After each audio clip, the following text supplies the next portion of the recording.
investment in the hotels, the heritage hotels, are themed around Peranakan, which is also your family background. So I thought, why is that? This is such a great brand. UNESCO World Heritage is such a great brand anywhere else in the world. Right. And to a lot of local people, these were just the dirty, grungy areas of town that they rather avoid. But across your properties, I also realized you bring in a lot of the Peranakan culture. For example, the restaurants, the Nyonya food. Whenever my Hong Kong friends come to Penang, they insist they must come to the Kabaya dining room, located here in Seven Terraces. Because not only it is the unique taste of the Nyonya food, but also the very comfortable environment.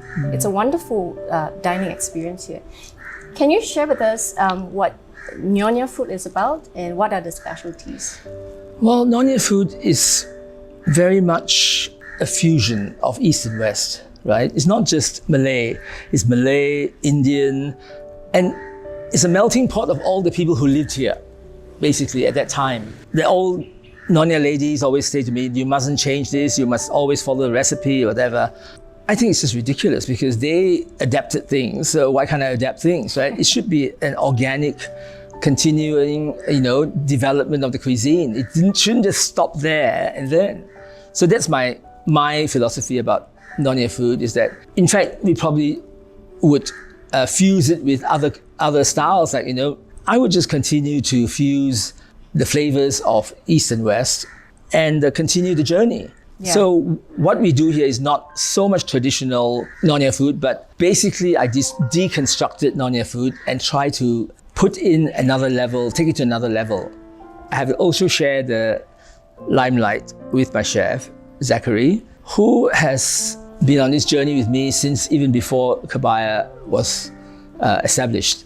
So we had the luxury of a year to plan the restaurant and to go tasting the best of Asian food around the Asia Pacific region to see what was happening, and I think to a certain extent at that time it was the Western chefs who were taking Asian food to the next level. And now we're seeing our own local chefs, like in Singapore or Bangkok or Malaysia, continuing that journey. So it's very exciting for local people to understand that transformation, that of the cuisine.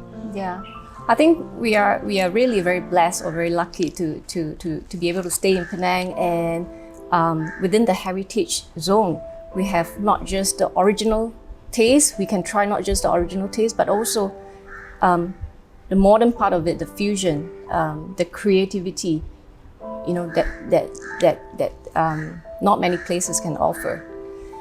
Chris, you're also the descendant of a Peranakan family. It's been 100 to 150 years. You're the 6th generation. Yes. in Malaysia.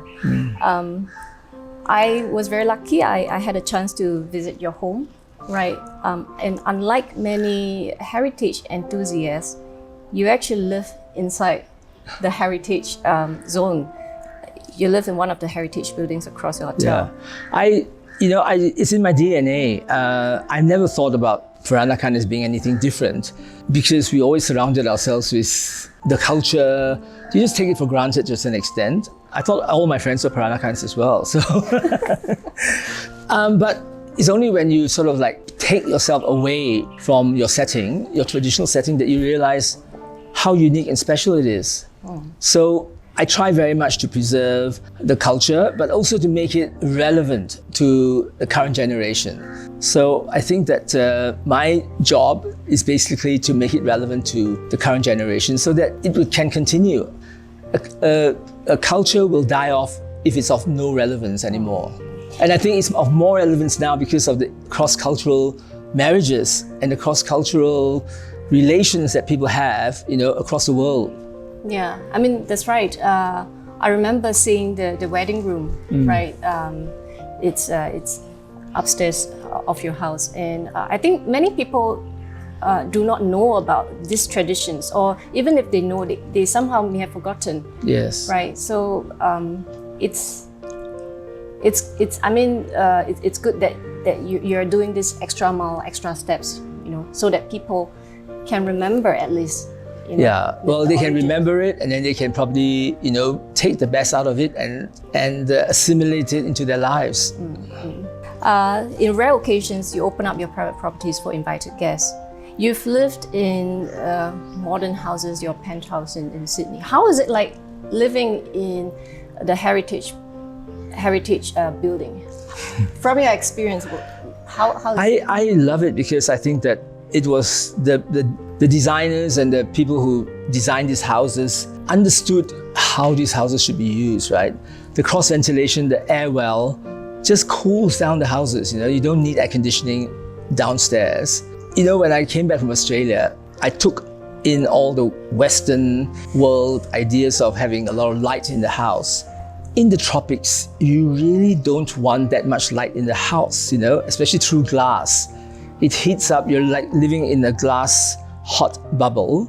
And so, my earlier designs, I had to basically close down and shade up all the ceiling lights, ceiling glass, skylights, etc. that I put in. We really need filtered light, and especially in the heat of the day, you need a really cool, almost like dark space, to be able to function. As the world's getting hotter, and I find myself working well at dawn and dusk. It's almost like, it's not, I suppose the last 18 months has improved things around the world a lot in terms of climatic changes, but yeah, light is not something that you really want to have too much of in your home in a hot tropical climate.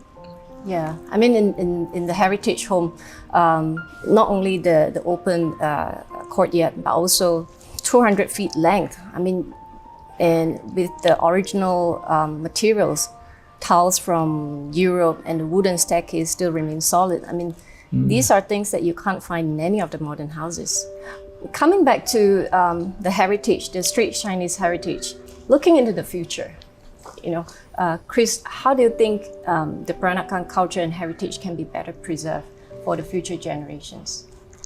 I suppose I'm documenting a lot of intangible heritage and the cultural calendar that I practice and I'm reviving, and also trying to explain it in a more contemporary style so that the current generation could understand what the heck we're doing with all these fussy practices and traditions.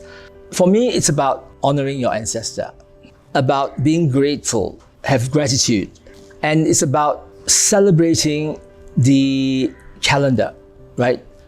In the old days, it was all about the agrarian calendar because most people were farmers, right, going back then. So a lot of the practices were based on the farming calendar. So we have to understand at that time what they were, and now why is that important now, right? For example, the Tangche festival is the winter solstice. You have to explain that it's the winter solstice. It's not relevant to people who are in the city. They're not interested in planting the seeds anymore. But it's also about renewal, and explain it's about renewal and regrowth, and making new promises to yourself about what you like to achieve. Those are the things that I think is important to sort of convey to the current generation about what it meant then and what it's supposed to mean. Yeah, you've contributed your part by doing a lot of things, whether on the personal front or contributing through your properties, But is there any plan from yourself how to continue this, or is there anything that you would like to do? I think that, we all think about our legacies, and, I've accumulated enough material possessions and objects of art and treasures that describes Peranakan culture. I think the thing that I think is missing is narrative about the intangible culture, intangible heritage. And I really miss and lament the loss of all these celebrations and festivals that we used to see down the street. For example, when I was doing the offerings to the Jade Emperor, which is the Hokkien New Year. So it's about, the whole world is like one tribe now, and we're all trying to connect with to see which tribe we belong to, right? On a global level, we might belong to a certain tribe, but at the local level, we have to understand which part of the community we're with and we are from, and how do we distinguish ourselves. So for me, the Hokkien New Year is very important. And when I started to celebrate that and to explain that to my staff, for example, my Chinese staff, they had no idea what it's all about. So I was pleased to sort of like be able to educate them and give them some information about it. Yeah, those are the things I want to do. For example, we do the whole, I think I'm about to release the whole cycle of what I call it, the cultural calendar in a Peranakan home. I think it's, well, we certainly look forward to your production. The release of the calendar, so on and so forth. I'm sure you may have other ideas coming up once things are slightly open up. That's about it for today's episode. So Chris, it was a pleasure speaking with you. Pleasure's mine. Thank you. Ladies and gentlemen, so that was Chris Ong from Georgetown Heritage and Hotels. Thank you and see you again.